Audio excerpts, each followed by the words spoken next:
안녕하십니까. 소아청소년과 전문의 표진원입니다. 이번에는 태어나서 만 5세까지를 우리가 영유아기라고 하는데, 이 영유아기의 어린 아이들이 열이 날 때 어떻게 대처하면 좋을 것이냐에 대해서 말씀드리도록 하겠습니다. 먼저 요새 이제 체온계도 여러 종류가 나오기 때문에 어떤 체온계로 재느냐에 따라서 좀 다를 수 있고, 이 체온계 사용하는 방법을 정확하게 아셔야 체온을 정확하게 잴 수 있습니다. 예전에 많이 쓰던 이제 수은 체온계 있잖아요. 이 유리로 되어 있는 수은 체온계는 이제 중독의 문제도 있고 환경 오염 문제도 있어서 더 이상 쓰지 않습니다. 그래서 요즘 많이 쓰는 거는 이제 몇 가지 종류가 있는데, 첫 번째가 이 디지털 체온계. 옛날에 수은 체온계하고 비슷하게 생겼지만 배터리를 넣어서 디지털로 재는 이런 체온계죠. 그래서 이거를 입이나 겨드랑이나 또는 직장에 넣어서 쓰게 되는데, 이 겨드랑이로 재는 방법은 사실 아이가 땀이 나거나 또는 이제 움직이거나 하면 정확하게 재지지 않기 때문에 겨드랑이로 재는 방법은 별로 좋지 않습니다. 그래서 좀 큰 애들 같은 경우는 입으로 이제 재는 게 좋고, 어린애들 같은 경우에는 이제 그 직장의 온도를 항문에다 이걸 넣어서 직장의 온도를 측정하는 게 좋습니다. 그래서 이게 상당히 정확한 체온계니까 가격도 저렴하고 집에서 사용하기가 좋습니다. 튼튼하기도 하고 장점이 많은 체온계니까 이 디지털 체온계를 쓰시는 게 좋겠습니다. 다만 이제 제조업체마다 이제 사용 방법이 처음에 이제 0점 조정하는 거라든지 뭐 이런 것들이 있기 때문에 그 사용 설명서를 잘 읽어보시고 쓰셔야 합니다. 그다음 두 번째, 요즘 많이 쓰는 이 고막 체온계죠. 고막 체온계를 많이 쓰시는데, 이건 이제 귀에다가 넣어서 귀로만 이제 재야 되는 체온계인데, 여기서 이제 빔을 쏘죠. 빔을 쏘아서 이 고막에 이 빔이 정확하게 닿아서 고막의 체온을 잰 다음에 이 돌아오는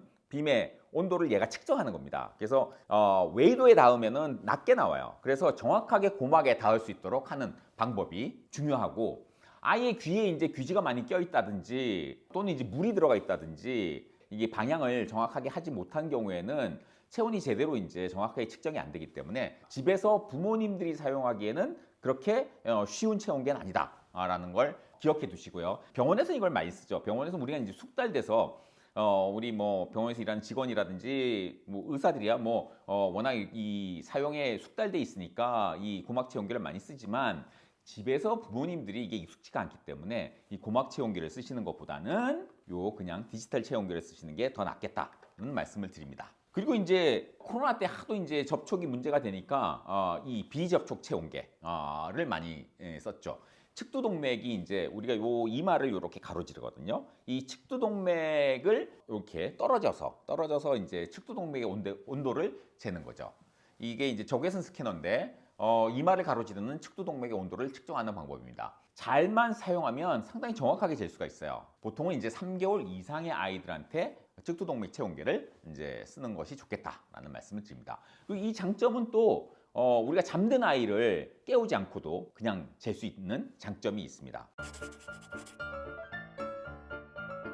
보통 이제 디지털 체온계는 뭐 입을 재거나 뭐 항문으로 재거나 하면은 이제 여기가 오염이 되니까 이걸 잘 닦아야 되겠죠. 미지근한 비눗물이나 또는 소독용 알코올로 여기를 세척을 하고 찬물로 이렇게 헹군 다음에 쓰시는 게 좋죠. 체온계 종류에 관계없이 체온은 동일하게 측정이 됩니다. 그래서 뭐 체온계 종류가 바뀌었다고 해서 뭐 온도를 가감하거나 그럴 필요는 전혀 없다는 거죠. 이 디지털 체온계로 이제 체온을 잴 때는 어린아이들 같은 경우에는 직장 체온을 재는 게 제일 좋아요. 항문으로 이렇게 넣어서 재는 게 제일 좋죠. 이거 그냥 이렇게 항문으로 넣으면은 여기가 이제 마찰이 돼서 아플 수 있거든요. 그러니까 여기를 이제 윤활을 좀 해야 되겠죠. 이 바셀린 연고 같은 이제 윤활제를 여기다가 이제 바르는 거죠. 바르고 이제 아이를 이렇게 이제 무릎에 이렇게 엎드리게 하거나 아니면 바닥에 눕혀서 이렇게 다리를 들거나 해서 이제 항문 쪽으로 이거를 이제 부드럽게 삽입을 시키면 됩니다. 그리고 눕히면은 다리를 이렇게 들어서 항문을 이렇게 벌린 다음에 요거를 이제 넣어주시면 됩니다. 그리고 너무 깊게 넣을 필요는 없어요. 한 1-2cm? 1-2cm 정도? 이 정도 넣어서 측정을 하시면 되겠습니다. 1분 정도 지난 다음에 이렇게 빼시면 되고, 보통 요즘 디지털 체온계는 측정이 끝나면 삐삐 소리를 내게 돼요. 그래서 삐삐 소리가 나면 이제 이걸 꺼내서 앞에 있는 이 숫자를 읽으시면 됩니다. 그래서 항문으로 넣어서 재거나 아니면 좀 큰 애들 같은 경우에는 입 안에 넣어서 혀 밑에 넣거나 입 안쪽으로 넣어서 측정을 하시면 됩니다. 그래서 겨드랑이에서 측정하는 거는 그렇게 정확하지 않다라는 말씀을 다시 드립니다. 그리고 이제 어떤 경우에는 뭐 항문으로 잴 수도 있고 어떤 경우에는 입으로 이제 잴 수도 있잖아요. 또 이제 식구들이 여러 명이면은 이제 같이 이렇게 써야 되니까. 근데 항문으로 측정하던 디지털 체온계를 또 입으로 이렇게 제거하는 거는 비위생적인 면이 있기 때문에 이걸 두 개를 이제 준비해 놓으시고 직장으로 재는 거는 직장용으로만 쓰시고 입으로 재는 거는 구강용으로만 쓰시는 그런 방법을 추천드립니다. 그래서 구강 체온은 보통 만 4세에서 5세 정도면 이걸 입에 넣어서 체온을 측정할 수 있죠. 입 뒤쪽으로 이걸 넣거나 아니면은 너무 깊숙이 넣는 걸 싫어하면은 이제 혀 밑에다가 이걸 넣어서 말도 하지 말고 1분 동안 입을 딱 다물고 있게 하는 거죠. 그래서 1분 정도 지나면은 여기서 삐 소리가 나거나 아니면은 이제 불이 켜지는 경우도 있어요. 그래서 삐 소리가 나거나 불이 켜지면 이걸 빼서 이제 체온을 읽으시면 되겠습니다. 이 고막 체온계나 이 비접촉 체온계도 요즘 사용법만 잘 익히면 정확하게 나옵니다. 그래서 이 고막 체온계 같은 경우는 정확하게 측정을 하려면 만 6개월이 안 된 아이 같은 경우에는 그냥 이렇게 넣으면 안 되고 이 웨이도가 이렇게 구부러져 있기 때문에 잡아 당겨서 이거를 넣고 이제 재야 되는데 6개월이 안 된 아이들은 이거를 뒤쪽 밑으로 이렇게 잡아 당겨야 됩니다. 이렇게 당기는 게 아니라 이렇게 뒤쪽으로 그리고 아래쪽으로 당긴 다음에 이걸 넣어서 측정하시면 되고 만 6개월이 넘은 아이들은 이 웨이도가 이렇게 좀 위로 올라가 있기 때문에 이걸 이렇게 당겨줘야 됩니다.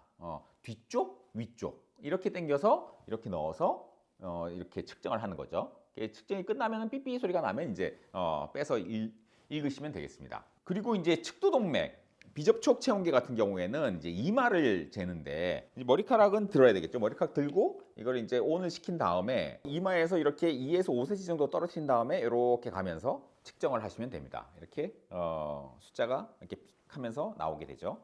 그래서 사용법만 잘 익히시면 이 고막 체온계라든지 비접촉 체온계도 잘 쓸 수 있고 귀에다가 뭘 집어넣는 걸 굉장히 싫어하는 애들이 많잖아요. 그래서 고막 체온계로 체온 재기 쉽지 않은 경우가 많습니다. 그래서 어린 아이들이 있는 경우에는 이 측두동맥 체온계가 가격이 좀 비싸긴 하지만 이게 쓰기는 좋으실 겁니다. 그래서 정확한 사용법을 잘 숙지만 하시면 정확하게 체온을 잴 수 있다는 말씀을 드립니다.